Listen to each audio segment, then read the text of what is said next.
भागवत मैं करनी 36 साल से भागवत कर रहा हूँ। और जब मैं वृंदावन गया तो मेरा एडमिशन वेद विद्यालय में नहीं किया गया।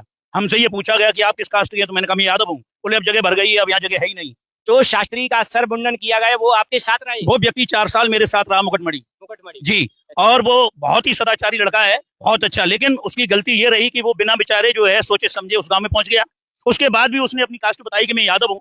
और उसके बाद इन्होंने कानून हाथ में लेकर के और इतना बड़ा कृत्य किया उसके साथ। मैं तो ये कह रहा हूँ भागवत के 9वें स्कंद में दिया है। अरे तुमने जो बेइज्जती की है, ये तुमने अपने दामाद की बेइज्जती की है। आचार्य देवयानी जो थी शुक्राचार्य की बेटी, राजा याति यादव को ब्याही गई थी, और हम सब उनके दामाद हैं।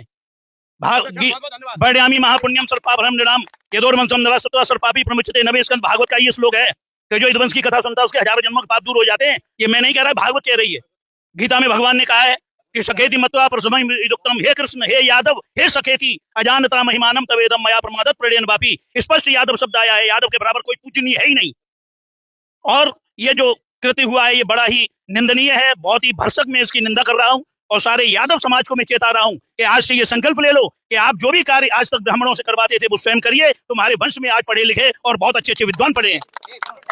और जब तक इनका सामाजिक बहिष्कार नहीं होगा, जब तक इनका सामाजिक बहिष्कार नहीं होगा, ये सुधरेंगे नहीं। क्योंकि ये कूटनीति और राजनीति शुरू से चलते आए। इन्होंने कभी SC ST OBC को चाहा ही नहीं।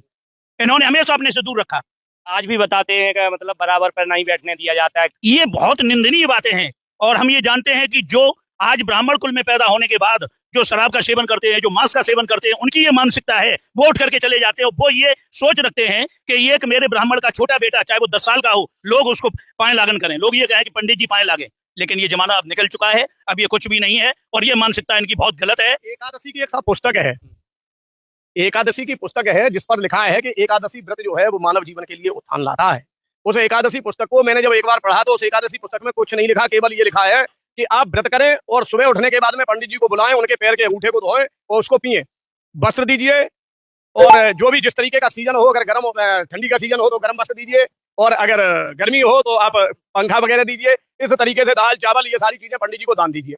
अब मैं भी बड़ा चकित हो गया कि पुस्तक में लिखा है तो ये जो है बड़ा ही प्रमाणित चीज है। लेकिन जब भागवत जी में हम पहुंचे, जब मैंने एकादशी व्रत को करने का जो नियम जो है भागवत जी में देखा, तो उसमें बहुत स्पष्ट लिखा है कि जो है अगर आपको एकादशी करनी है तो आप संत को जिमाएं, कन्या को जिमाएं, ब्राह्मण को जिमाने का कहीं कोई अधिकार नहीं है। और जो पुस्तक लिखी गई है वो उन्हीं के द्वारा लिखी गई है। आज मैंने देखा है बहुत जगह भगवान शिव के ऐसे चित्र लोगों ने बना रखे हैं कि उनके हाथ में चिलम दे दी।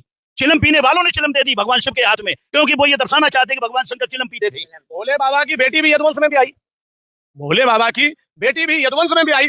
राजा नहुष यदुवंश इंद्र हुए। भाई इंद्र यादव से काम धैर्य तो 17 ही ब्रह्मा धरे।